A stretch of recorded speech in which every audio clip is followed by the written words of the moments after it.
사랑하는 성도 여러분, 참 지천에 이제 꽃이 피고 또 아름다운 봄이 돌아왔습니다. 그런데 여전히 이 코로나19 코로나 사태 때문에 많은 분들이 나가지 못하는 이런 상황이 지속되고 있는데요. 하나님께서 이 아름다운 꽃들을 만끽할 수 있도록 또 기쁨과 또 여러 가지 일들을 잘 은혜로 이끌어 가시리라 믿습니다. 조금만 더 참고 기다리고 또 인내하시기 바랍니다. 여러분, 오늘은 특별히 우리 장로님도 기도하셨고 저도 기도한 대로 오늘 종료 주일로 예수 그리스도의 십자가를 못 박힌 그 주간, 그 예수님의 십자가의 사역을 기념하는 주일로 교회에서, 이 역사적 교회에서 지켜왔습니다. 이번 주 금요일은 교회 역사에서 이 성까지 붙일 필요는 없지만 성금요일이라고 해서 예수님의 십자가에 못 박힌 이런 날을 기념하는 날로 교회 역사도 지켜왔는데요. 제가 이번 주에 설교를 준비하다가 이 고난주간 설교를 이렇게 준비를 하려고 하다가 참 이 예배소서 말씀이 이제 시작된 지 얼마 되지도 않았을 뿐 아니라 또 하나, 오늘 여러분 보시면 경건의 그 오후 경건의 가정 경건의 순서지에서도 그렇고 또 여러분 고난주간 묵상집이라고 제가 나눠드린 게 있습니다. 그 나눠드린 거에 보면 한 주간 예수 그리스도의 십자가의 고난을 묵상할 수 있는 아주 귀한 어떤 그 자료 또 기도 제목도 있으니까 그걸 통해서 충분히 우리 주 예수 그리스도 앞에서 예수 그리스도의 고난을 묵상하시면 될 것 같다는 생각이 들었습니다. 그래서 또 이번 주 금요일 날은 원래 수요일 날 기도회를 지속했는데 이번 주 수요일은 잠깐 쉬고 금요일로 기도회를 옮겨서 금요일 8시에 금요 특별 고난주간 기도회를 하려고 합니다. 여러분 바쁘시고 힘드시지만 이번 금요일 날 꼭 나오셔서 예수 그리스도의 십자가의 고난을 같이 기도하시고 말씀을 들으면서 또 묵상하는 그런 시간을 갖도록 하겠습니다. 여하튼 오늘 설교는 예배소 설교를 통해서 그리스도의 십자가가 이 설교 안에도 녹아 있습니다. 선포하고 또 말씀을 전하게 하도록 하겠습니다. 그러나 그 고난주간의 묵상과 그런 의미들은 나눠준 경건의 순서지 또 절기 묵상집 또 금요일날 기도회 같은 것 통해서 충분히 묵상하실 수 있도록 교회에서 배려하도록 하겠습니다. 오늘 말씀은 바로 예배소 말씀을 계속해서 증거하도록 하겠습니다. 여러분, 오늘 예배소 말씀 보면요, 1장 15절부터 23절은 바로 사도 바울님께서 이제 1장 3절부터 14절까지 찬송을 하고 난 이후에 이제 기도로 이어지는 문맥입니다. 말씀입니다. 1장 3절에서 14절에서 여러분 잘 아시는 대로 바울 선생님께서 세 가지 기도를, 특별히 제가 세 가지 기도를 올려드렸습니다. 첫 번째, 하나님께서 우리를 택한 것이 창세 전에 뭡니까? 창세 전에 우리를 택했다라는 하나님께 찬송을 올려드렸습니다. 바로 우리의 어떠함, 우리의 공로가 있기 전에 하나님께서 창세전에 저희를 택하셔서 바로 우리 예수 그리스도 안에서 어떠한 공로 없이 오직 하나님의 은혜로 저희들을 선택하였다라는 것을 찬송을 드렸고요. 또 두 번째 찬송은 무엇입니까? 바로 그 하나님의 선택하신 뜻이 하나님 아버지의 기쁘신 뜻인데 그 기쁘신 뜻은 성부, 성자, 성령 하나님께서 협의하시고 또 함께 결정을 내리신 협의, 곧 기뻐하신 뜻이라고 말씀드렸습니다. 여기서 기뻐하신다는 것은 무엇을 의미합니까? 막 신나서 즐겁고 놀러가는 그런 기뻐함은 아닙니다. 왜입니까? 성자 예수께서 십자가에 못 박히셔야 되고 또 성령 하나님께서 우리 마음 가운데 임재하셔서 우리의 더럽고 누추한 곳에서 끊임없이 지속적으로 우리의 인격과 우리를 설득시키고 또 우리를 감화시켜야 되기 때문에 참 오랜 인내가 요구하는 그 사역이기 때문에 말 그대로 신나고 기뻐하는 그런 것이 아니라 바로 무엇입니까? 함께 기꺼이 우리 하나님께서 협의하시고 그 마음 가운데 우리를 사랑하는 기뻐하신 뜻이다라고 말씀을 드렸습니다. 바로 이것이 또한 바울 선생님께서 3절과 14절의 찬송의 중요한 주제이죠. 또 마지막 세 번째 찬송의 아주 중요한 주제는 무엇이었습니까? 바로 우리를 대속하는 것을 넘어서서 우리를 어떻게 했다고 말합니까? 바로 자녀로 삼으시고 그 자녀로 삼은 우리에게 뭘 주셨습니까? 바로 보증으로서 성령님을 우리에게 주셨습니다. 이 우리말에서는 보증이라 되어 있는데 사실 원어의 의미를 좀 더 살리면 보증금입니다. 그냥 금자가 들어가 있습니다.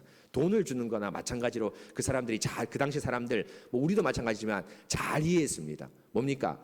물건을 산 사람이 주인에게 뭐하죠? 어떤 돈을 일시적으로 지불해서 계약금을 지불해서 그 물건을 자기 소유로 갖는 것이 보증금인데요.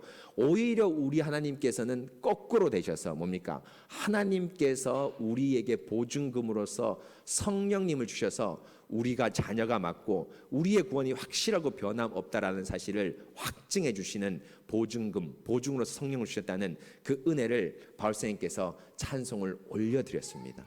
사랑하는 성도 여러분, 한 주간 우리 하나님을 찬송하셨는지 모르겠습니다. 여러분, 참 세상 보면 찬송할 일보다 좀 가슴 아프고 슬픈 일들이 많죠. 오늘 본 대로 그 의사분이 이제 첫 번째로 의료진들 중 우리나라에서 첫 번째로 돌아가시고, 또 물론 완치자가 있지만 중환자나 어려운 분들은 돌아가시기도 하고, 또 세계가 여전히 코로나로 신음을 하고 있어서 많은 해외의 입국자들이 우리 한국에 들어와서 여전히 위험이 상존하고 있는 시대에 참 마음이 어렵습니다. 그러나 여러분, 그런 어려움과 또 그런 애통한 마음이 가득할지라도 우리 주 예수 그리스도께서 그의 기뻐하신 뜻대로 창세전에 우리를 택하시고 우리를 예정하시고 또 우리를 자녀 삼으시고 성령을 보내셨다는 이 놀라운 복음의 은혜로 여러분 찬송을 올려드리시는 여러분 되시기를 바랍니다. 바로 이렇게 3절에서 14절에 찬송을 올려드린 다음에 이제 자연스럽게 어떤 행보로 옮겨가냐 하면 바로 뭡니까? 기도라는 행보로 옮겨가게 되어 있습니다. 우리가 찬송을 부르고 나서 그 찬송에서 멈추는 것이 아니라 뭐 합니까? 이 찬송 드린 내용이 여전히 그리고 영원히 이 예배소 교회에서 또 우리 교회에서 지속될 수 있도록 기도하는 것은 자연스러운 경건한 신앙인의 심성인데요. 바로 바울이 오늘 15절부터 23절까지 이 찬송의 내용이 지속될 수 있도록 이제 기도하고 있습니다. 그 기도의 내용을 이제 15절부터 함께 같이 보도록 하겠습니다. 먼저 15절 보면 바울 선생님께서 이로 말미암아, 곧 3절부터 14절에 찬송으로 말미암아 참 감사한다, 감사의 기도를 먼저 올리는데요. 왜입니까? 주 예수 안에서 너희의 믿음과 모든 성도를 향한 사랑을 나도 듣고 이것 때문에 기도할 때마다 이 너희가 하나님에 대한 믿음과 또 성도에 대한 사랑 때문에 내가 감사 기도를 올린다라고 말씀하고 있습니다. 그 바울 선생님께서 지금 로마 감옥에 갇혀 있는데요. 예배소 교회에 대한 소문을 들었습니다. 뭐 어떻게 들었습니까? 바로 소문을 들어보니까 바로 하나님과 예수님에 대한 믿음이 넘치고 성도들을 향한 사랑이 풍성하다는 얘기를 듣고 얼마나 감사하고 감격해서 바로 이 기도를, 감사의 기도를 첫 번째로 올려드렸습니다. 여러분, 하나님, 너희 예수 안에서 너희의 믿음과 성도를 향한 사랑, 이 두 가지가 뭡니까? 쉽게 말하면 하나님을 향한 사랑이 뭐죠? 하나님을 향한 믿음이 뭡니까? 바로 하나님과 교제하는 겁니다. 특별히 예배에서 교제하는데요. 하나님과 믿음 안에서 예배에서 교제하는 것. 또 두 번째, 성도를 향한 사랑은 뭡니까? 성도들이 교제하는 겁니다. 바로 교제라는 하나로 묶을 수 있는데요. 바로 하나님과 교제하고 성도들과 교제하는 일에 예배소 교인들이 참 열심히 했던 것 같습니다. 물론 뒤에 보면 2장부터 보면 여러 가지 바울의 권면도 있고 이들이 미흡하고 연약한 점도 있긴 하지만 그럼에도 불구하고 이렇게 로마 황제 또 여러 가지 사탄의 유혹, 유대인의 핍박 가운데서 하나님께 대한 믿음을 지키고 하나님과 교제하고 또 성도들에 대한 사랑, 성도들과 교제하는 이 두 가지를 건실하게 지키고 있다는 사실에 대해서 너무너무 바울이 감사했습니다. 바로 여러분, 이 두 가지 무엇입니까? 여러분, 제가 금방 얘기한 대로 교회의 본질입니다. 여러분, 우리가 교회에 나오는 이유가 뭡니까? 일하기 위해서입니까? 우리가 무엇을 사람을 구경하기 위해서입니까? 아니죠. 뭡니까? 교제하기 위해서 나옵니다. 교제하기 위해서 나옵니다. 바로 뭘 교제합니까? 예배에서 우리 하나님과 교제합니다. 또 여러분, 예배 가운데서 성도들과 교제합니다. 이 성도들과 교제한다라고 말할 때 뭘 얘기합니까? 바로 여러분, 비록 우리가 마스크를 써서 얘기하지 못해도 서로의 눈빛을 교환하고, 저 성도 참 어려운 형편에 있는데도 불구하고 이렇게 예배에 나왔구나라고 하면서 안부를 눈빛으로 교환을 하죠. 교제입니다. 지난주에 우리 강성래 집사님 안 오셨지 않습니까? 제가 걱정이 돼서 전화를 한번 드렸습니다. 정말 우리 금요 기도회까지 우리 집사님 한 번도 빠지지 않고 예배 성실히 나오시는 분이신데요. 전화 드리니까 감기 걸리셨다고 얘기를 하더라고요. 그런데 아유 잘하셨습니다라고 말씀드렸습니다. 바로 뭡니까? 아, 저 성도 왜 안 나오셨을까? 왜 안 나왔을까? 또 어떤 어려움이 있을까? 이것이 뭡니까? 성도의 교제입니다. 또 그 교제를 뭡니까? 이제 곧 시행하겠지만 성찬을 통해서 함께 떡을 떼면서 뭡니까? 그리스도의 살과 피를 함께 한 잔 한 떡을 마시면서 같이 교제하는 것. 바로 이것이 교회의 본질인데, 예배소 교회가 이런 교회의 두 가지 본질을 너무너무 잘하고 있어서 바울이 기도할 때마다 감사한다라고 말하고 있습니다. 사랑하는 성도 여러분, 우리 새순교회 모든 성도들도 교회에 뭐하고 나오십시오? 뭐하러 나오셔야 됩니까? 교제하기 위해서 나오십시오. 물론 여러 가지 봉사일이 많고 여러 가지 해야 될 일이 많지만 그것은 다 두 번째, 세 번째입니다. 만일 나에게 맡겨진 일이 봉사나 여러 가지가 예배나 또 성도들과 교제하는데 방해된다면 그 직분과 그 봉사를 제가 하지 않도록, 또 제가 얘기해 주시면 그것을 다른 사람한테 맡기도록 하겠습니다. 가장 중요한 것이 바로 뭡니까? 하나님께 예배드리고 하나님과 교제하고 성도들하고 즐겁게 교제하는 것입니다. 그렇기 때문에 여러분, 이 두 가지 일을 하기 위해서 교회에 나오고 이렇게 어려운 상황 가운데서 우리가 함께 모여서 예배드리고 서로 교제하는 것 아니겠습니까? 바울이 바로 이런 깊은 감사로 기도의 문을 열고 있습니다. 이제 그러면서 이 바울 선생님께서 이제 17절부터 이제 본격적으로 기도를 하는데요. 가장 먼저 기도한 제목이 바로 17절에 나오는 대로 우리 주 예수 그리스도 하나님 영광의 아버지께서 지혜와 계시의 영을 너에게 주사 하나님을 알게 하시고라고 말합니다. 이 지혜와 계시의 영, 뭘 깨닫는 겁니다. 뭘 이해하는 거죠. 딱 보면은 지혜와 계시라는 것을, 지혜와 계시의 영을 너에게 주사 하나님을 알게 하시고라고 얘기했는데, 이 지혜와 계시는 여러분 잘 알고 계시는 대로 우리 인간의 똑똑함이 아닙니다. 사람의 현명함, 사람의 어떤 총명함을 얘기하는 것이 아닙니다. 그래서 여러분, 지혜와 계시의 영 할 때 이 영이 여러분 뭡니까? 언어적으로 보면 그냥 말 그대로 스피릿, 영입니다. 그래서 사람의 영이 될 수도 있고, 무슨 영이 될 수도 있습니까? 성령 하나님 할 때 그 영도 될 수 있습니다. 성령 하나님을 앞에 이제 헬라어 성경 보면은 하기오스라고 해서 홀리라는 것을 붙이는 것도 있고 안 붙이는 것도 있습니다. 홀리라고 붙일 때는 성령이라고 해서 뭡니까? 말 그대로 성령이죠. 그런데 어떤 영은 문맥을 잘 따라서 이게 사람의 영인지 사람의 안에는 심령의 혼을 얘기하는지 성령 하나님을 얘기하는지를 헷갈릴 때가 있습니다. 그래서 이것도 마찬가지입니다. 지혜와 계시에 너희 영혼이 똑똑해지기를 원하는가? 아니면 지혜와 계시에 뭡니까? 성령님을 주시기를 원하는가를 헷갈립니다. 그런데 정답은 뭡니까? 두 번째 후반부 뭡니까? 지혜와 계시의 성령님입니다. 왜입니까? 하나님을 알게 하시고라고 되어 있지 않습니까? 지혜와 계시의 영을 받아서. 그런데 하나님을 안다는 게 뭡니까? 마리아가 천사가 수태고지를 했을 때 마리아가 뭐라 얘기했습니까? 내가 남자를 알지 못하거늘 이 말이 어찌 됨이뇨라고 말합니다.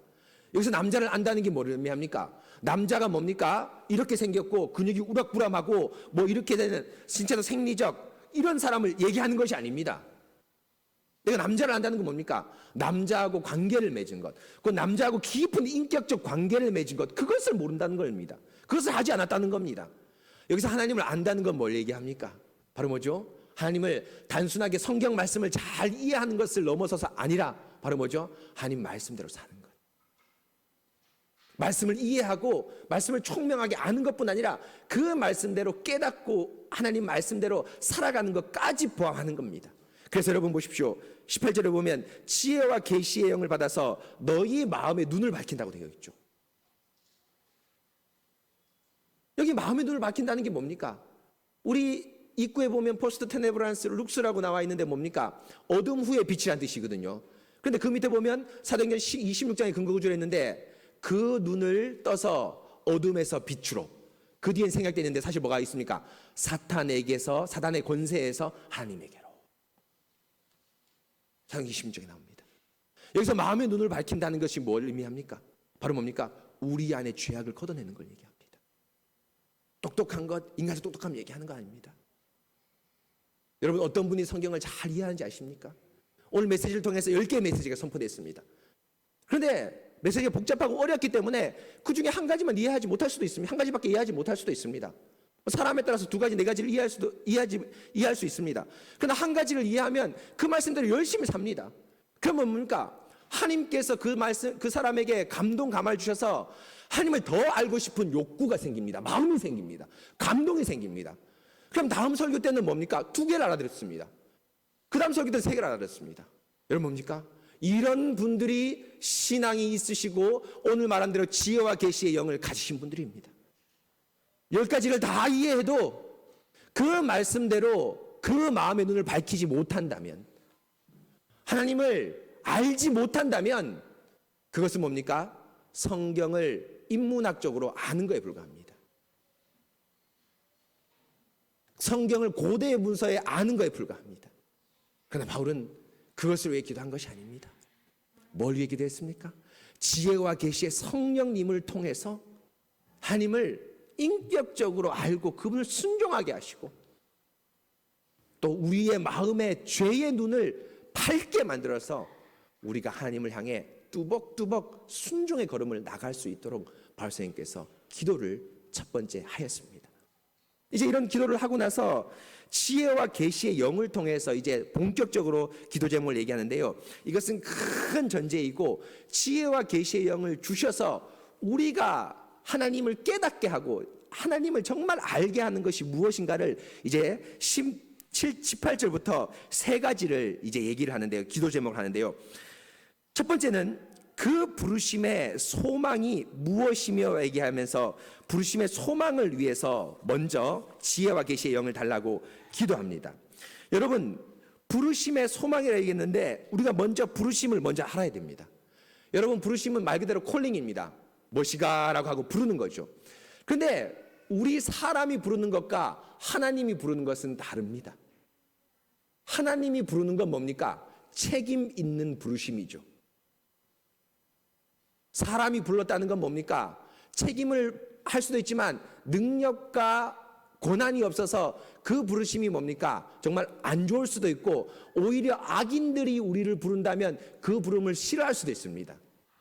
그런데 여기서 부르심은 하나님이 부르셨다는 것을 의미하는데, 하나님이 부르셨다는 건 뭡니까? 확실하고 틀림이 없다 라는 걸 얘기합니다. 여러분, 지금 여러분 우리 모든 사람들이 다 마스크를 쓰지 않습니까? 그런데 유럽이나 미국 사람들은 마스크를 씁니까? 잘 안 씁니까? 안 씁니다. 물론 나라마다 이 차이점과 뭐 여러 가지 판단 기준이 있겠지만, 뭡니까? 처음에 지도자들이, 유럽 지도자들이 마스크 쓰는가 안 쓰는가 별로 상관 안 했지만 지금은 어떻게 합니까? 거의 마스크를 쓰는 방향으로 나가고 있습니다. 그들이 우리들에게, 국민들에게 어떤 부름, 어떤 명령을 했지만 뭡니까? 그 부름이 확실하지 않을 수도 있고 틀릴 수도 없고 능력이 없을 수도 있습니다. 그러나 우리 하나님께서 우리를 구원으로 부르신다면 그 부르심은 확실하고 변함없고 틀림이 없습니다. 그래서 여러분, 이 부름을 우리 신앙의 선배가 무엇이라 부릅니까? 효과적인 부르심이라고 말합니다. 성경에는 효과적이라는 말이 없지만 사람이 부르는 거하고 하나님이 부르는 거 좀 다르다. 하나님이 부르는 그 사람을 불렀다면 반드시 불가항력적으로 은혜를 거부할 수 없게 만드셔서 뭐합니까? 구원으로 인도하시는 그 하나님을 바로 효과적인 부르심이라고 말합니다. 그래서 여러분, 이 효과적이라는 말을 여러분 오해하시면 안 되는 것이, 여러분 뭡니까? 자동차를 타면 뭐 연비가 있지 않습니까? 어떤 차는 뭐 10km 가고 20km 가고 뭐 이런 연비가 있는데, 연비가 좋을수록 효율이 좋지 않습니까? 효과가 좋지 않습니까? 그런데 그 효과를 말하는 것이 아닙니다. 우리 하나님의 효과는 뭡니까? 100%입니다. 대통령의 말은 우리보다 좀 더 효과가 있겠죠, 능력 면에서. 그런데 그런 효과 정도가 아니라 우리 하나님은 100% 효과를 말합니다. 그래서 부르심의 소망이 뭐냐? 효과적으로 우리를 부르실 때 소망이 뭐냐? 바로 뭡니까? 구원의 100%라는 겁니다. 확실하다는 겁니다. 그래서 여기서 소망이란 말을 써도 되겠지만 뭐로 바꿔도 상관없습니까? 부르심의 보증. 지난주에 말씀드린 대로 부르심의 보증이라는 말로 써도 틀림없고 확실합니다. 왜입니까? 부르심 자체가 뭡니까? 보증이기 때문입니다. 바로 여러분, 하나님께서 여러분들을 부르셨습니다. 여러분 마음 가운데 정말 하나님 말씀이 믿겨지고요, 이렇게 어려운 가운데서도 교회에 출석하시고 기도하시고 연보하시고 우리 하나님을 위해서 순종하는 마음을 주셨다면 여러분들을 부르신 거 확실합니다. 그 부르신 하나님께서, 여러분을 부르신 하나님께서 반드시 여러분 뭡니까? 어떠한 어려움 가운데서도 여러분을 구원으로 인도하시고 천국으로 이끌어 가실 것을 확실합니다. 그래서 여러분 잘 아시는 대로 로마서 8장 28절에 나오죠. 우리가 아는 바 곧 하나님을 사랑하는 자 곧 그의 뜻대로 부르심을 입은 자에게는 모든 것이 합력해서 선을 이룬다. 하나님께서 부르신 여러분들 모든 것을 합력해서 구원으로 이끄신다라는 것을 확실하게 말씀해 주셨습니다. 바로 성령의 계시와 지혜의 성령께서 오셔서 우리의 무엇을 깨닫게 해주십니까? 바로 우리가 불렀다. 바로 내가 너 안에서, 그리스도 안에서 너를 부른다라는 것은 구원의 확실한 보증이라는 것을 여러분 뭡니까? 깨닫게 해달라고 기도하고 있습니다. 또 두 번째 기도 제목이 여러분 뭡니까? 성도 안에서 그의 기업의 영광의 풍성함이 무엇인가를 지혜와 계시의 영을 통해서 깨닫게 해달라고 기도하고 있습니다. 여러분, 이 성도 안에서 기업의 영광의 풍성함은 부르심의 소망과 아주 밀접한 관계에 있는데요. 여러분, 하나님께서 우리를 부르셨다라고 말할 때는 제가 지난주에 말씀드린 대로 대속만을 부른 것이 아니라 뭡니까? 자녀로서 부르신 거죠. 그냥 단순하게 대속하고 끝났다 손 터는 것이 아니라 우리를 일평생 우리를 자녀로 부르신 것입니다. 그런데 그 자녀를 시편 127편 3절을 보면 자녀는 여호와의 뭐라고 되어 있습니까? 기업이라고 되어 있습니다. 자녀를 기업이라고 얘기합니다. 곧 오늘 말씀 두 번째 기도 제목에 성도 안에서 그 기업의 영광의 풍성함이 무엇이 할 때 기업이라는 것은 여러분 뭡니까? 부르심에 소망할 때 이 부르심을 뭘로 불렀다? 기업으로 불렀다는 걸 얘기합니다. 여러분을 단지 앵벌이 한 번 대속해 주고 끝나는 그런 부름이 아니라 자녀로 기업으로 불렀다는 걸 얘기합니다. 그리고 여러분 또 그 부름의 소망을 이 두 번째 기도 제목에서도 좀 더 자세히 확장하는데요. 뭐라 합니까? 기업의 영광의 풍성함이 무엇이며 라고 얘기합니다. 우리를 부르시고 소망을 갖게 되는데요. 보증을 갖게 되는데요. 그 보증과 소망이 무엇이라고 얘기합니까? 영광의 풍성함이라고 얘기를 합니다. 하나님께서 우리를 부르신 것 여러분 빈약하고 질질 끌려가는 고생의 길이 아니라 영광의 풍성함이라고 얘기합니다. 그렇기 때문에 제 첫 번째 기도 제목에서 부르심의 보증이라고 해도 될 텐데 부르심의 소망이라고 했습니다. 왜 소망이라고 했겠습니까? 하나님이 우리를 부르시는 길은 그 신앙의 길은 뭡니까? 기쁘고 즐거운 길이기 때문이죠. 만약에 그 길이 무미건조한 보증서 정도의 길이라면 그냥 바울 선생님께서 부르심의 소망이라고 얘기했을 겁니다. 부르심의 보증이라고 얘기했을 것입니다. 그런데 보증이라는 그 딱딱한 용어를 쓰지 않고 뭡니까? 소망이라고 밝고 기쁜 분위기로 소망이라고 부르는 이유는 뭡니까? 하나님께서 우리를 부르시는 그 길, 그 인도의 길은 뭡니까? 기쁨과 즐거운 길이라고 말하는 겁니다. 그래서 부르심의 소망이라는 것은 첫 번째 하나님께서 우리를 효과적으로 부르실 때 무엇이가 내가 널 예수 그리스도의 구원으로 부른다 하면서 이 복음 설교를 통해서 여러분들을 부르실 때 그 부르신 자체가 확실한 구원의 보증이라는 것을 의미한다면 두 번째 성도 안에서 그 기업의 영광의 풍성함이라는 것은 그 부름의 길 자체가 단 한순간이 아니라 계속해서 일평생 우리를 자녀로서 부르는 길인데요. 그 길이 기쁨과 즐거움의 길이라는 것을 말씀하고 있습니다. 사랑하는 성도 여러분, 여러분 어떻습니까? 여러분 예수 그리스도를 믿는 것 정말 기쁘고 즐거운 길 아닙니까? 저는 중학교 3학년 때 예수님을 처음 믿었는데요. 그 길을 믿고 지금 이 목사가 될 때까지 한 번도 기뻐하지 않은 적이 없습니다. 물론 부모님이 교회 나가지 말라고 핍박도 하시고 또 성적이나 또 직장이나 여러 가지 때문에 고민도 하고 또 여러 가지 어려운 일이 있었지만 그럼에도 불구하고 이 길을 신나게 갈 수 있는 것은 바로 뭡니까? 이 길이 어떤 길입니까? 기쁨과 즐거움의 길이기 때문입니다. 사랑하는 성도 여러분, 지혜와 계시의 성령이 우리 마음을 비추어 주신다면 하나님이 우리를 부르신 그 사실이 진정으로 즐거움의 길일 것입니다. 신앙생활은 즐겁고 신나는 것입니다. 만일 이 길이 슬프고 고달프고 힘들면 누가 이 길을 가려고 하겠습니까? 만일 이 길이 동물들이 주인에게 질질질 끌려가는 길이라면 여러분 뭡니까? 저는 이 길 가지 않겠습니다. 저는 이 길 가지 않겠습니다. 성령님을 주시는 기쁘고 신나는 길이기 때문에 이 길을 갑니다. 만일 그 길이 고생의 길이라면 우리도 괴롭고 그 길을 인도하는 누구도 괴롭겠습니까? 하나님도 얼마나 힘들겠습니까? 여러분, 신앙생활은 참 즐거운 길입니다. 왜입니까? 어떤 경우에 있어서도 우리 마음 가운데 누굴 주시기 때문입니까? 성령님을 주셔서 우리 마음 가운데 큰 기쁨의 확신이 넘쳐나기 때문입니다. 여러분, 이런 기쁨의 길을 가도록 기도하는 것이 바로 두 번째 기도 제목입니다. 그러고 나서 이제 바울은 세 번째 기도를 하는데요. 19절에 보면 그의 힘의 위력으로 역사하심을 따라 믿는 우리에게 베푸신 능력의 지극히 크심이 어떠한 것을 너희로 알게 하시기를 기도한다라고 되어 있습니다. 여러분, 말이 너무너무 어렵고 복잡합니다. 여러분, 이 말 핵심이 뭘까요? 하나님께서 여러분에게 베푸신 능력이 지극히 크다. 요겁니다. 그런데 바울이 큰 위력, 역사, 지극히 크심 이런 수많은 수식어를 붙이는 이유가 뭡니까? 하나님께서 우리에게 베푸신 능력이 너무너무 크다라는 것을 강조하기 위해서입니다. 여러분, 이 말이 무엇일까요? 첫 번째, 두 번째 기도 제목하고 어떻게 연관되어 있을까요? 하나님이 우리를 부르시는데 보증과 소망으로 부르십니다.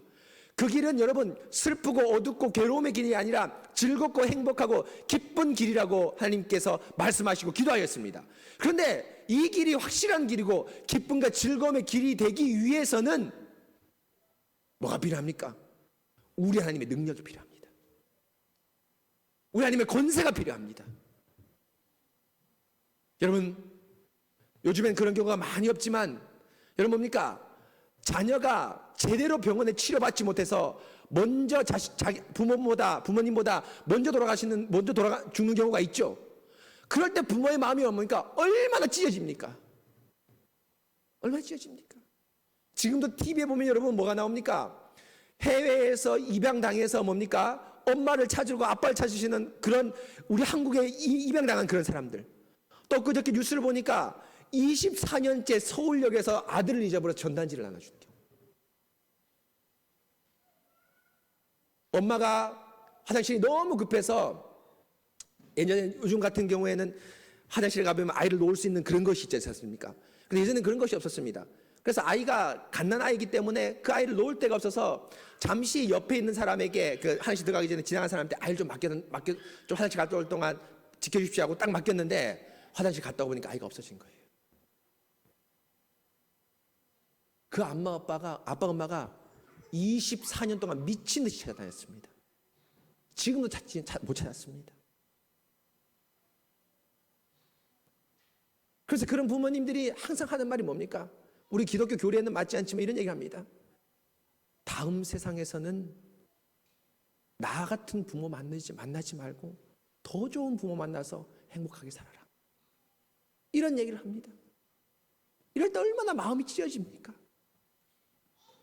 곧 능력이 있어야지, 곧 이 부르심을 행할 책임의 능력이 있어야지, 책임을 행할 능력이 있어야지 어떻게 됩니까? 그 부르심의 길이 소망과 기쁨과 보증의 길이 됩니다. 그런데 바로 우리 주 예수 그리스도, 우리 하나님은 능력 있으신 분이라고 19절에서 명확하게 말씀합니다. 그러면서 이 19절의 기도 제목을 20절, 21절까지 길게 확장을 하고 있습니다. 무엇입니까? 바로 뭡니까? 이 능력이 체감이 안 되니까 뭡니까? 이 에베소 교인들에게 체감 있게 말씀합니다. 바로 그 능력, 바로 뭡니까? 그 능력이 무엇이냐면 그리스도 안에서 역사하사 죽은 자들 가운데서 그리스도를 다시 살리시고 하늘에서 자기의 오른편에 앉히사 모든 통치와 권세와 능력과 주관과 이 세상뿐 아니라 오는 세상에 일컫는 모든 이름 위에 뛰어나게 하시고 또 만물을 그의 발 아래 복종하게 하시는 하나님의 능력입니다. 어떤 능력을 얘기합니까? 바로 뭡니까?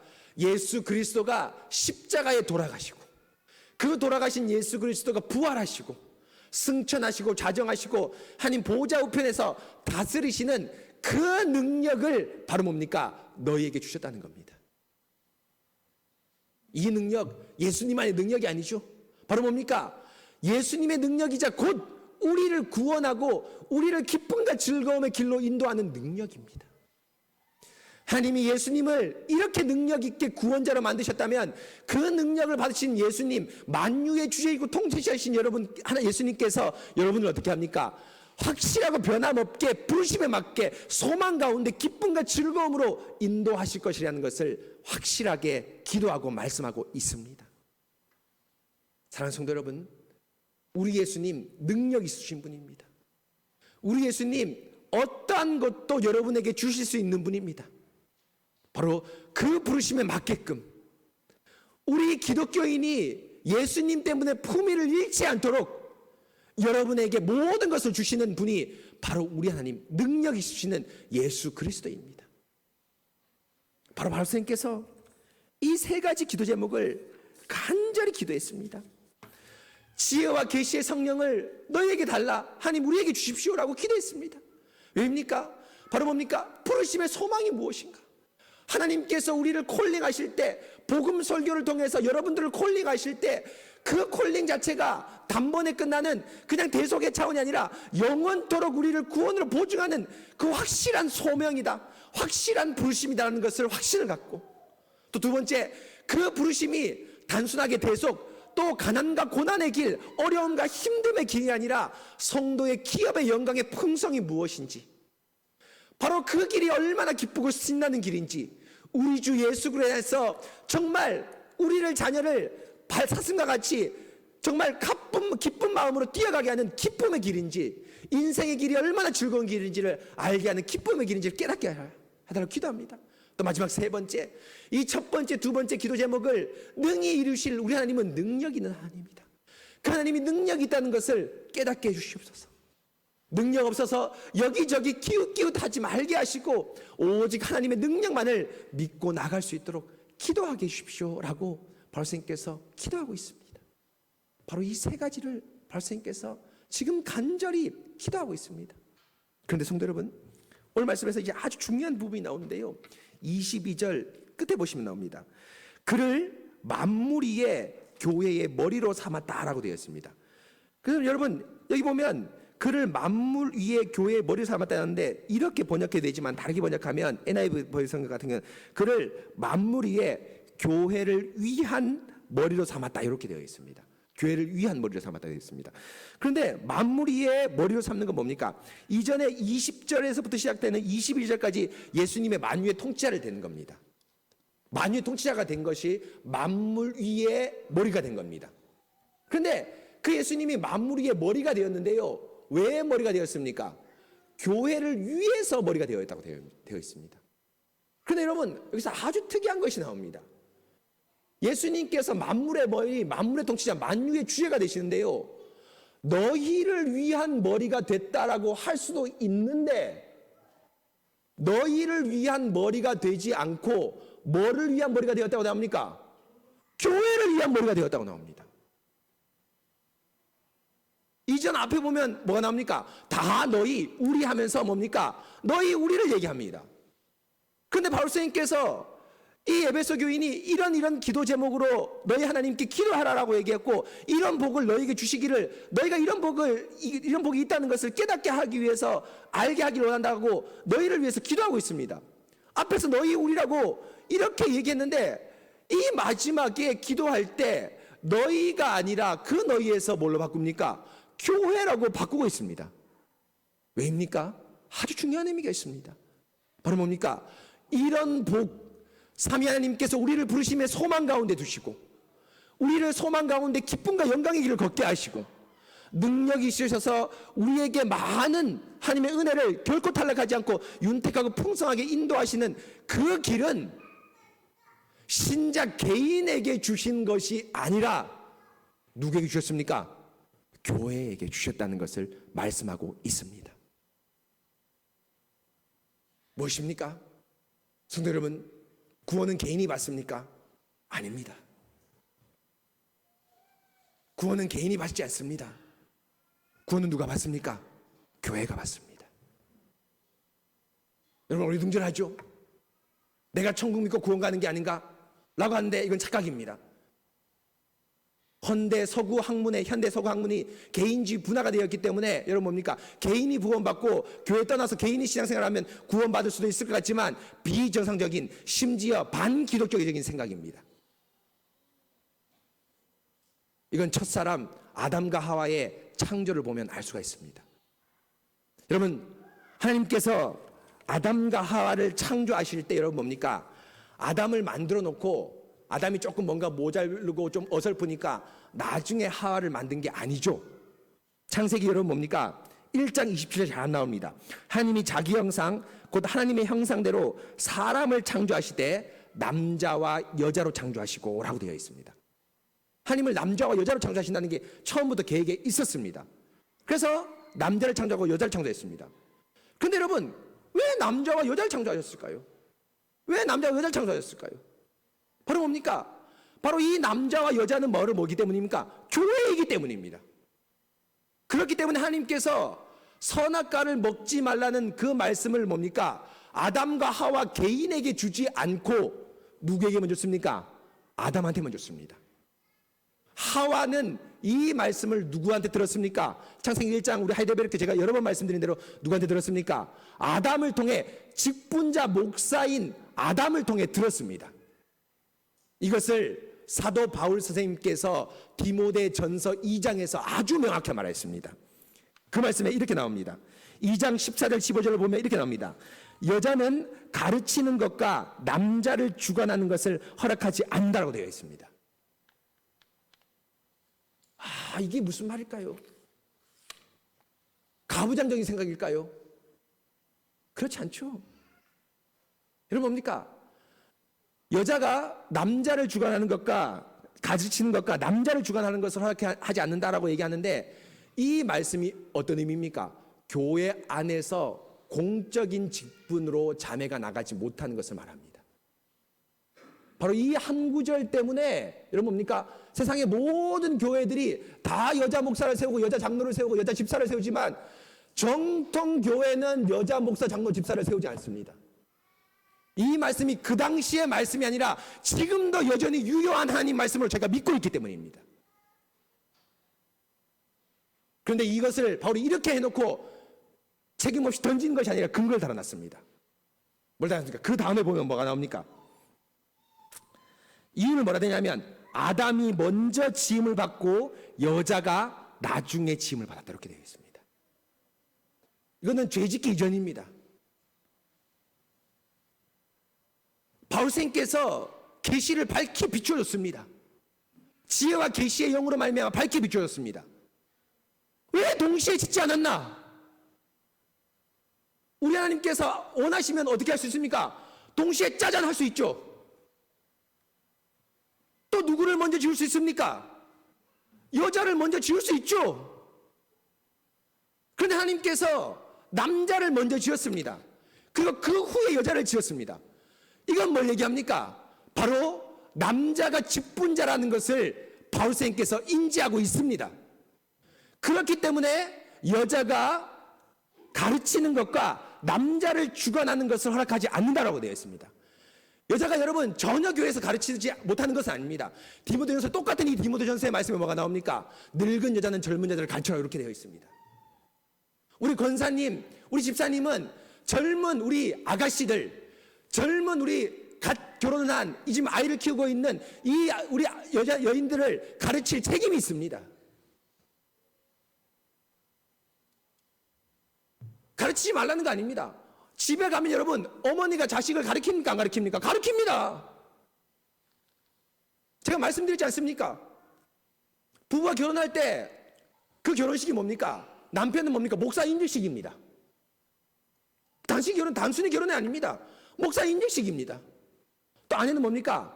성도로서 그 남편을 순종하고 또 남편은 뭡니까? 그 아내를 성도로 받아들이면서 사랑하는 겁니다. 그 임직식이 바로 뭡니까? 결혼식입니다.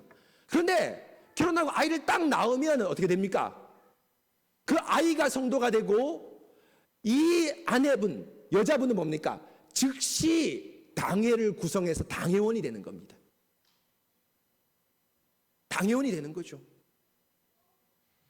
그래서 아버지가, 목사인 아버지가 가르치지만 누구도 가르칩니까? 엄마도 자녀를 가르칩니다. 그래서 유아 세례 교육할 때 제가 항상 추천한 책이 있습니다. 성문에서 칭찬을 받으리라. 참 제목 좋죠. 뭡니까? 잠언 31장에 나오는 거 아닙니까? 여인, 이런 여인은 성문에서 칭찬을 받으리라. 근데 그 성문에서 칭찬을 받으리라는 그 책은 개혁파 목사의 아내가 쓴 책이 있는데요. 아직 출판되진 않았습니다. 그 책에 보면 이 아내가 일평생 자신의 가정의 아이들의 교사로서 얼마나 신실하게 봉사한지 잘 나옵니다. 심지어는 어떻게? 대학 가서도 어머니의 가르침이 멈추지 않습니다. 대학 가면 다 키웠다고 생각하죠? 그런데 그렇지 않습니다. 그거 보면 그 자매가 뭡니까? 자녀가 대학을 갔는데도 오늘 강의를 통해서 뭘 깨달았느냐? 묻습니다. 전문적인 지식이기 때문에 여러분 뭡니까? 그 지식을 모르죠? 한 고등학교만 가도 여러분 뭡니까? 그 전공자가 아니면 그 수학, 과학 잘 모릅니다. 우리 자녀가 고등학교만 가도. 그 대학 가는데 어떻게 가르칠까요? 그 전공을 가르치는 게 아닙니다. 얼마나 이 자녀가 그 수업의 성실함을 듣고 있는지, 선생님을 존경하고 있는지, 또 모든 권위에 순종하고 있는지, 또 엄마 아빠가 공납금 줘서 대학 다니는 것, 거기에 대해서 감사하고 다니고 있는지를 여러분 뭡니까? 죽을 때까지 여러분 뭡니까? 이 자녀가 여러분 뭡니까? 죽을 때까지 우리 부모는 자녀의 여러분 뭡니까? 교사라고 말할 수 있습니다. 어머니가 교사입니다. 교회에서도 젊은 여인, 어린 주일학교를 충분히 가르칠 수 있습니다. 그런데 여자를 가르치는 것과 남자를 다스리는 걸 주관하지 않는다는 것은 여러분 뭘 얘기합니까? 교회에서 직분자로 나서지 못하는 걸 얘기합니다. 그런데 왜 나서지 못합니까? 바로 뭡니까? 아담이 먼저 지음을 받았기 때문이죠. 여자가 그 뒤입니다. 가부장적인 문구가 아닙니다. 이 나쁜 자유주의학자들은 그 당시에 지었기 때문에 바울 선생님께서 뭡니까? 가부장적인 사고를 가졌기 때문에 이걸 지었다. 이건 성경이지만 그 당시 것으로 해서 지금은 지키지 않아도 된다고 얘기하면서 이런 지옥갈 말을 하고 있습니다. 이게 자유주의입니다. 그러나 그렇지 않습니다. 지금 이 말을 쓸 때 성령의 감동에 의해서 쓴 성경입니다. 시대가 가도 동성애는 죄고, 시대가 가도 아이를 낙태시키는 것은 엄연한 죄라고 성경에서 말했기 때문에 우리는 성경과 고백을 따라서 죄라고 고백해야 됩니다.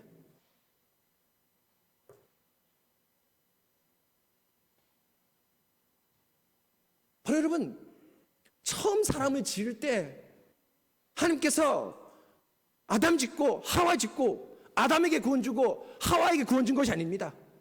아담과 하와라는 그 교회에 구원을 줬습니다.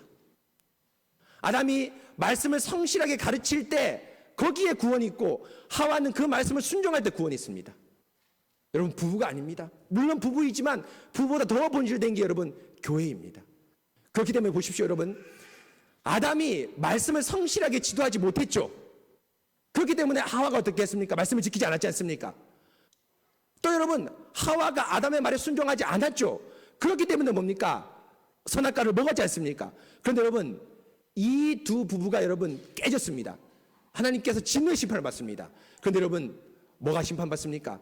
부부 관계는 여전히 그대로입니다. 여전히 밥 먹고 같이 살고 같이 잡니다. 그런데 하나님께서 뭐가 깨졌고 뭐가 진도한다는 겁니까? 교회, 곧 그들 안에 있는 교회가 깨졌고 구원이 깨졌다는 것을 말하고 있습니다. 그래서 여러분 오늘 예배소서 뒤에 보면 5장에도 나오는데요. 5장에 보면 아내는 남편에게 순종하고 또 남편은 아내를 사랑하라고 얘기하는데 뭐에 빗댑니까? 교회가 그리스도에게 하듯, 그리스도가 교회에게 하듯. 교회의 관계를 뭐에 비유합니까? 그 부부의 관계를 뭐에 비유합니까? 교회라는 원상에 빗대고 있습니다. 사랑 때문에 결혼하는 게 아닙니다. 저 남자가 나를 사랑해 주기 때문에 결혼하는 것이 아닙니다. 불신 생각입니다. 물론 사랑해야 되죠. 그러나 사랑과 더불어서 똑같이 가야 될 것이 신앙과 믿음입니다. 바로 하나님께서 구원을 어디에게 주셨습니까? 교회에게 주셨습니다. 이것은 여러분 교회 역사 이후에도, 이 성경 역사, 이 아담과 하와 역사 이후에도 마찬가지입니다. 노아와 가족에게 구원을 주셨지 노아와 개인에게 구원을 주시지 않았죠. 왜일까요? 여러분 뭡니까? 120년에 홍수가 난다는 말 누굴 통해 전파됐습니까? 노아를 통해 전파됐습니다. 이 말씀을 믿는 사람들만 구원을 받죠.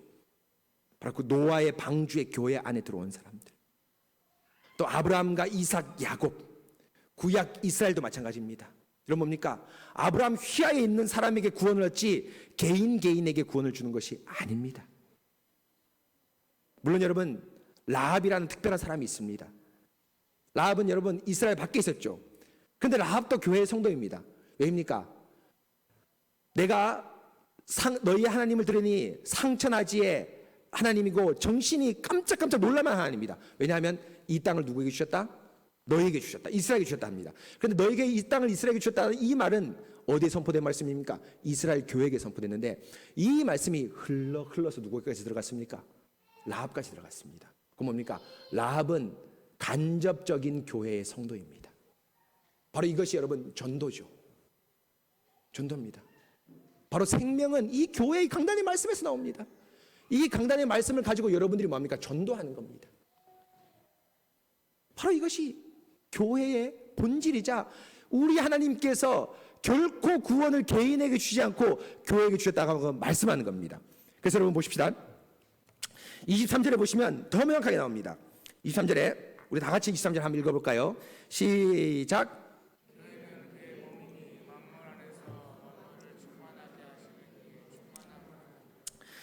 22절에 그를 만물 위에 교회를 위한 머리로 삼으셨다라고 말하고 나서 이제 23절에 그럼 교회가 무엇이냐를 설명합니다. 23절에 보면 교회는 그의 몸이다라고 합니다. 첫 번째 정의입니다. 여기서 여러분 콤마를 한번 푹 찍어야 됩니다. 교회는 예수님의 몸입니다. 그리고 이제 또 교회는 뭐냐면 두 번째가 나옵니다. 교회는 뭐라고 또 정했는데 교회는 만물 안에서 만물을 충만케 하시는 이에 충만이라고 되어 있는데 만물 안에서 만물을 충만케 하시는 이가 누굽니까? 예수님이죠. 이건 여러분 20절, 21절, 22절에 빗대면 뭡니까? 만유의 주, 만물의 주인을 얘기합니다. 그 만유의 주 대신 곧 만물 안에서 만물을 충만케 하시는 이가 뭡니까? 뭘 충만한다는 겁니까? 교회를 충만하게 한다는 겁니다. 뭘 의미합니까? 개인을 충만하게 하지 않습니다. 개인에게 구원을 주신 것이 아닙니다. 너희에게 충만하게 한다. 너희를 위한 머리라고 하지 않습니다. 바로 뭐라고 얘기합니까? 교회를 위한 머리고 만물 안에서 만물을 충만케 하는 예수 그리스도가 교회를 충만하게 한다라고 말씀하고 있습니다. 이거를 앞으로 소급해 보면 오늘 15절부터 20절까지 19절까지의 세 가지 기도의 제목도 여러분 뭡니까? 사실은 예배소 개인을 위한 기도가 아니라 예배소 교회를 위한 기도이고 더 앞으로 소급해보면 1장의 찬송 역시도 예배소 교회 개인을 위한 기도가 아니라 예배소 교회 성도 개인을 위한 기도가 아니라 누구를 위한 기도입니까? 예배소 교회 성도를 위한 기도입니다. 그 전체 교회를 위한 기도입니다. 사랑하는 성도 여러분, 개인이 아니라 바로 교회를 충만케 하십니다. 곧 하나님은 교회를 부르시고 교회에게 부르심의 소망을 주시고 교회를 자녀 삼으셔서 기업의 영광의 풍성을 누리게 하십니다. 그리고 그의 교회에 그의 모든 능력을 부어주십니다. 그렇습니다. 바울 사도가 지금껏 기도했던 기도는 온전히 예배소에 있는 신앙을 가진 개인을 위한 기도가 아니라 바로 직분자가 있고 말씀과 성찬이 있고 성도가 있고 성도의 교제가 있는 예배소 교회를 위한 기도입니다. 지난주에 찬송 역시도 교회를 위한 찬송이지 결코 개인의 찬송이 아닙니다. 왜냐하면 하나님은 태초에 교회를 만드시고 교회를 세워가시고 교회를 소망과 풍성 가운데 인도하시기 때문입니다. 사랑하는 성도 여러분, 바로 이것이 성경에서 말하는 교회의 위치입니다. 하나님은 단 한순간도 교회 밖에 있는 사람을 택하지 않았습니다. 여러분을 새순교회 안에서 택했습니다.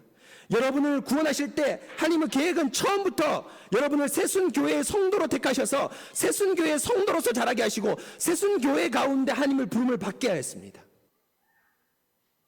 그래서 반드시 신실한 성도는 교회에 연합되어 있어야 합니다. 이것을 우리의 신앙 고백서에서도 명확히 말하고 있습니다. 여러분, 웨스트민스터 하이델 못지않게 유명한 신앙 고백서, 벨기에 신앙 고백서, 네덜란드 신앙 고백서 있습니다. 그 신앙 고백서 28조의 제목이 뭡니까? 성도는 참 교회에 연합되어야 한다. 여러분, 우리 한번 제가 읽어보겠습니다. 앞에 화면 나오죠? 이 거룩한 모임과 회중은 구속받은 자의 모임이며, 교회를 얘기합니다. 여기를 떠나서는 구원이 없기 때문에 우리는 어떠한 사람도 그의 지위나 신분을 막론하고 여기에서 물러나 혼자 있는 것에 만족해서는 안 된다고 믿습니다. 모든 사람은 각각 교회에 가입하고 연합되어야 할 의무가 있으며 교회의 하나됨을 유지하며 교회의 가르침과 권징에 복종해야 하고 그 목에 예수 그리스도의 멍에를 매며 동일한 몸의 지체로서 하나님께서 그들에게 주신 은사를 따라서 형제들을 세우기 위해 봉사해야 합니다. 이것을 좀 더 효과적으로 유지하기 위해서 하나님의 말씀을 따라 모든 신자는 교회에 속하지 않는 자들에게서 떠나 어느 곳에든지 하나님께서 세우신 이 모임에 가입해야 할 의무가 있습니다. 그들은 심지어 통치자들이 반대하고 군주들의 칙령이 금할지라도, 그리고 죽음이나 육체적인 형벌이 따른다고 할지라도 교회에 가입해야 합니다. 그러므로 교회에서 물러서거나 가입하지 않는 자는 모두 하나님의 규례를 거슬러 행하는 것입니다. 여러분, 1번, 2번 뭐 나오죠? 이게 다 뭡니까? 성경 근거 구절에 있는 겁니다. 제가 다 알지도 못했지만. 그래서 여러분, 우리 경건한 신앙의 선배들이 해외 이민을 가면 제일 먼저 세운 게 뭡니까? 교회입니다. 말라기 말에 나오죠.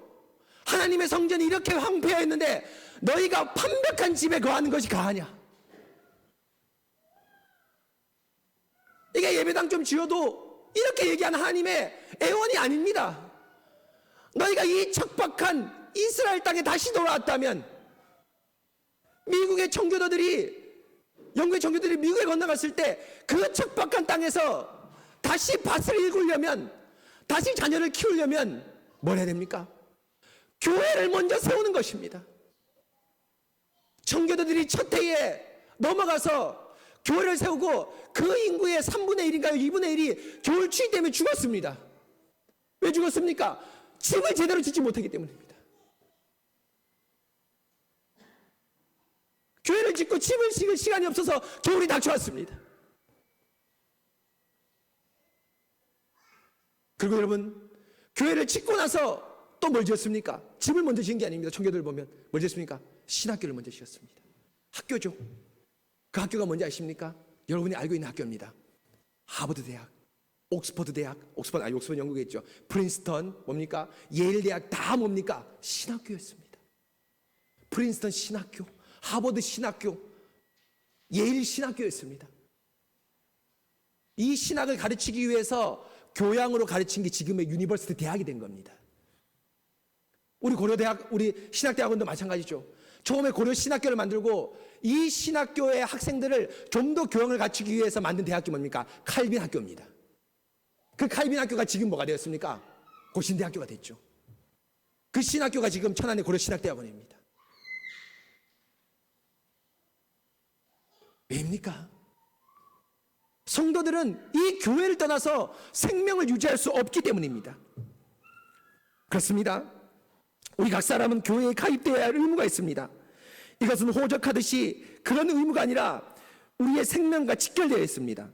왜냐하면 교회를 통해서만이 말씀이 공급되어 생명을 유지하기 때문입니다.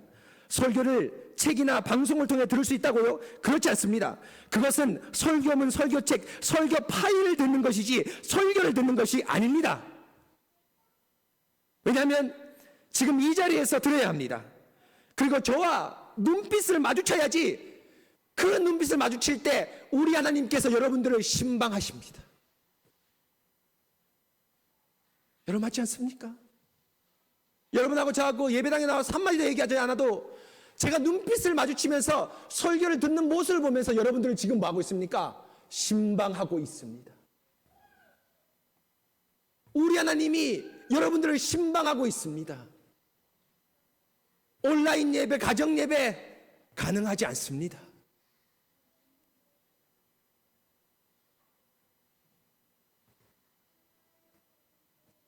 또한 이곳에서 서로 눈빛을 마주치면서 성도들과 교제해야 합니다. 말은 하지 않지만 서로 눈빛을 교환하는 것으로 성도들은 교제를 합니다. 그리고 성찬을 뗄 때 정말 살과 피를 나누는 진정한 교제를 합니다. 바로 이곳 예배 가운데 교회에서만 설교를 들을 수 있고 성도의 교제를 할 수 있기 때문에 신자는 반드시 교회에 가입해야 합니다. 하나님의 생명은 교회 안에 있지 여러분 개인에게 있지 않습니다. 여러분, 요즘 유행하는 가난한 성도 있을 수 없습니다. 개인적으로 신앙생활 한다가요, 그 신앙생활 성경에서 말하는 우리가 고백하는 그 고백의 반듯한 그리스도인의 모습이 아니라 직분자를 대적하고 교회를 헐어버리는, 인권을 가장 높이는 그런 변종 기독교가 한국에 나옵니다. 뭐 제가 이 단위로까지 말하기 힘들지만 변종 기독교입니다. 돌연변입니다. 사랑하는 성도 여러분, 이렇게 발사님께서 만물의 머리로 예수님을 삼았는데 그 머리신 예수님을 여러분 개인의 머리가 아니라, 개인을 위해 주신 것이 아니라 뭘 위해 주셨습니까? 교회를 위해 주셨다라고 말씀하고 있습니다. 그리고 여러분 또 하나 중요한 것이 있습니다. 오늘 벨직 신앙 고백서 첫 번째 나온 대로 어느 교회에 가입되어야 된다고 나옵니까? 참 교회에 가입되어야 된다고 나옵니다. 여러분 참 교회에 가입되어야 된다고 나옵니다. 그냥 교회 아닙니다. 건물이 있다고 교회가 아닙니다. 그곳에서 정말 진실하게 언약과 말씀이 선포되는지, 성찬과 권징이 제대로 시행되고 있는지, 그것만이 참 교회입니다. 여러분, 우리 마음이 감동이 된다고 은혜가 아닙니다. 바로 이 말씀이 얼마나 성경을 제대로 밝혀 비춰주는지가 진짜 말씀이죠. 말씀이 조금 부담스럽고 또 힘들더라도 그 말씀을 통해서 우리가 죄인으로 회개하게 된다면 그것이 진정한 말씀입니다. 성찬을 뗄 때 누가 성도인지 확인하지도 않고 오늘 처음 하는데도 성찬을 마구마구 주는 거짓교회입니다. 건징이 시행되지 않는 교회, 거짓교회입니다. 바로 참교회는 말씀과 성례와 건징이 신실하게 선포되는 교회입니다. 그래서 여러분, 제가 대학 다닐 때 마음이 참 아팠습니다. 왜입니까? 도대체 우리 한국 교회에 이렇게 신실한 교회가 몇 군데나 있을까? 우리 한국 교회에 정말로 말씀을 신실하게 선포하는 교회가 몇 군데나 있을까? 마음이 너무너무 아팠습니다. 심지어 여러분 어떤 것도 있는지 아십니까? 제가 대학 다닐 때 모 선교단체는 교회보다 성경 공부를 훨씬 더 잘합니다. 그런 단체가 있습니다. 훨씬 더 잘하는 단체가 있습니다. 그래서 어떤 성도는, 어떤 청년들은 교회를 등한시하고 여러분 뭡니까? 거기에서 신앙의 영적 공급을 받으려는 교회가 있었습니다. 그 여러분 바른 태도가 아니죠. 우리 교회인 어머니가 조금 아픕니다. 우리 한국 교회가 아픕니다. 그렇기 때문에 이단이 이렇게 창궐하는 것 아닙니까? 이 아픈 교회를 버릴 수가 없어서 제가 여전히 고신교회 안에 머물러 있는 겁니다. 제가 예전에 대구에 있을 때란다. 저기 그 대전에 있을 때 대구에 있는 한 개혁교회에서 제게 청빙이 들어왔습니다. 고신교단 탈퇴하고 자신교회 와라고. 그러면서 그들이 얘기한 게 뭔지 아십니까? 그 목사님도 고신교회 탈퇴하고 개혁교회를 만들었거든요. 고신교회에서 도대체 하나님 말씀이 제대로 설교된 교회가 몇 군데입니까? 권징과 성찬이 제대로 시행된 것 어디 있습니까? 여러분, 이제 신방을 다 마치고 제가 성찬을 시행할 건데요. 성찬을 시행하기 전에 한 가지 해야 될 중요한 일이 있습니다. 뭡니까? 제가 여러분들에게 성찬 보고를 합니다. 1년 동안 제가 성찬했지 않습니까? 작년 2월 오면서부터 우리 권사님을 시작해서 성찬을 지금까지 했는데요. 1년 동안 성찬을 하면서, 신방을 하면서 여러분들에게 뭡니까? 우리 교회가 어떤 약점을 가지고, 어떤 경량을 가지고, 또 어떤 우리 교회가 성도들이 연약한 점이 있어서 말 그대로 거기는 밥 먹는 자리입니다. 가족이 밥 먹는 자리죠. 밥 먹는 자리인데 우리 첫째 딸은 이런 데 아프고 우리 둘째 딸은 이거 하시니까 이거 잘하고 하면서 가족의 형편을 알려주면서 자 이제 밥 먹자라고 하면 여러분 뭡니까? 그냥 밥 먹는 거하고 다릅니다. 사춘기 청소년들이 앉아서 그냥 아무것도 모르고 아빠 엄마가 한마디 안 하고 밥 먹는 거하고 서로 얘기하며 밥 먹는 거하고 다르죠. 그 성찬의 기도 제목을 나눕니다. 그럼 도대체 성찬 기도 제목 나눈 교회 있습니까? 죄송스러운 말이지만 이건 고신뿐 아니라 한국교회 전체의 문제죠. 성도의 형편을 모르면서 성찬을 뗍니다. 과연 한 떡에 참여한다라고 말할 수 있을까요? 탈퇴하십시오. 저희 교회에서 설교해 주십시오. 가지 않았습니다. 왜입니까? 고신교회가 저희 어머니이기 때문입니다. 저는 이 교회에서 하나님 말씀을 듣고 여기서 자랐고 여기서 예수 그리스도를 깨닫고 여기서 참교회가 무엇인지를 알게 되었습니다. 그런데 그 어머니인 교회가 지금 아픕니다. 어머니가 아픈데 자녀가 그 어머니를 버릴 수 있습니까? 못 버립니다. 어머니가 음녀가 되기 전까지, 사탄의 회가 되기 전까지는 교회 안에 이 교회를 위해서 고군분투해야 됩니다.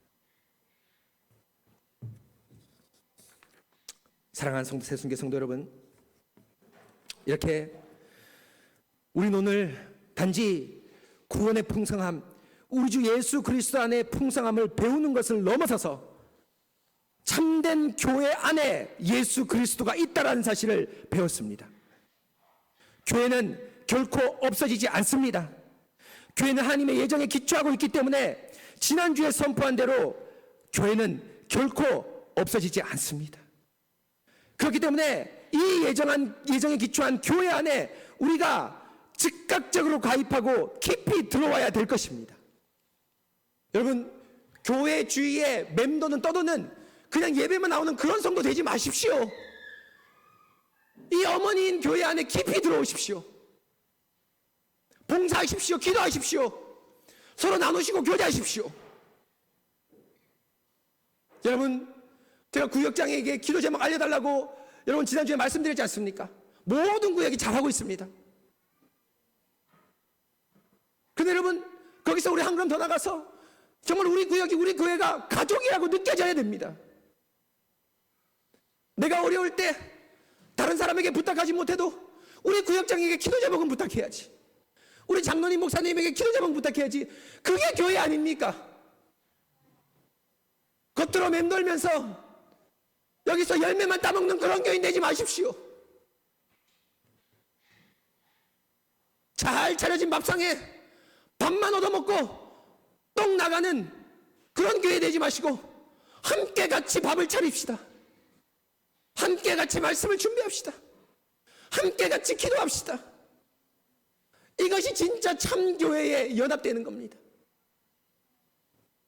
사랑하는 성도 여러분, 하나님께서 우리를 개인으로 부르지 않고 교회아, 자할 때 아죠.